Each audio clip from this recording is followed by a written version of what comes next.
Welcome or welcome back to DucksCan'tDraw. Today we're painting a permatent and a bicycle, but not really. You'll see what I mean in just a second. I started out by blocking out the vague shape of this structure. I added details too quickly and it just got really messy really fast. I thought that by pushing the darks and lifting the lights, throwing in cool and warm tones, I could get it to look better.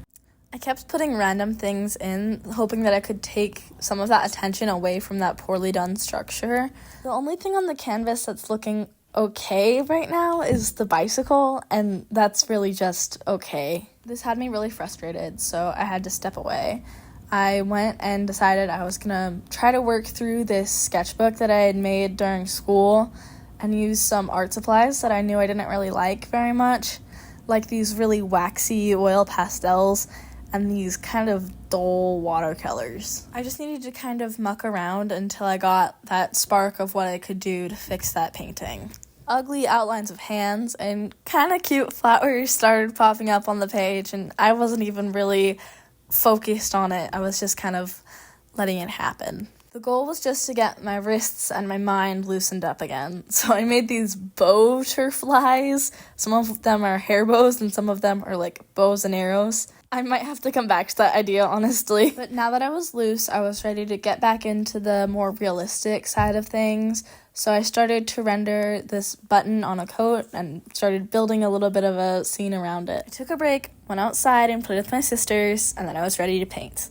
At this point, I didn't have my composition 100% set in my head, but I knew that we were starting with concrete. I wanted it to look super shiny, like it had just rained. At first, I thought I was leaving space behind, but then I realized I wanted the whole thing to be concrete. Something that I recently realized about painting and also about life is that you spend most of your time making mistakes and cleaning them back up. On this painting especially, I spent way more time undoing than I did doing. The original clip of me literally just painting this background gray was 15 minutes long. My phone died while I was recording, and I didn't realize until I got to this spot, so I apologize for that. While I was outside with my sisters before I restarted on this, it started to rain on us, and I was just watching the little water droplets splash in the puddles on the concrete, and my sister goes, "You should paint this." So our little jumping character is based loosely on her. I feel like this is a bit of a cliche image, and it's really simple. The shading is simple, the idea is simple, but after that super struggle, I think I just needed something a little bit basic. I think I had just been putting a little too much pressure on myself, pushing myself a little further than I was ready for, and it made the painting process unenjoyable. So when I redid the canvas, I was glad to just do something simple and familiar. Now it was time to do the part I was most excited for, the little water splashes.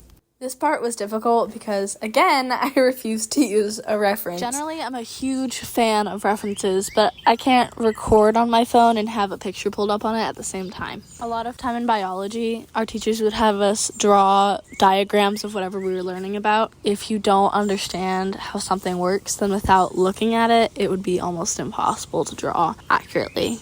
Luckily for me, I've had access to water my entire life, so I generally understand how it works. And I think I got these droplets to look almost accurate.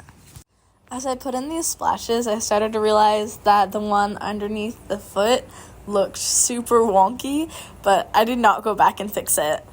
Deciding how I was going to do the splashes in the background was really difficult because I knew they had to get smaller as the background went further, but I didn't know if my light was coming from up above or from like the viewer's eye, so I didn't know if I should have all of these splashes illuminated or just this row like I had done.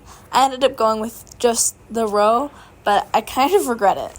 Once again, if I had just used a reference, there would have been no problem. My sister does not have purple rain boots. I don't know why I chose to make purple rain boots. I know I didn't want to paint her actual tennis shoes because they're kind of complicated and they've got like weird crevices.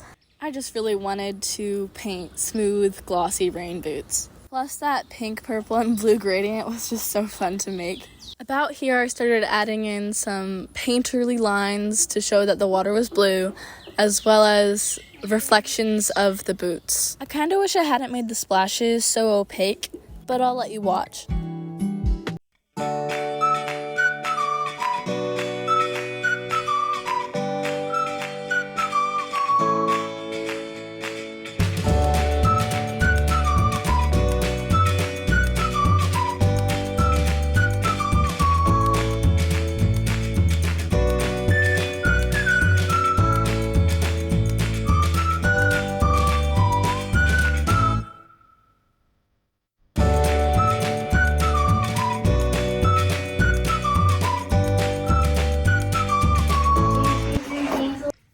actually have both the cans of them. Trade you for a different can? Beans. For beans. No, she gave me one already. We're good. Yeah. I don't need another one. Yeah, but you said you don't like black beans. Okay, sweetie.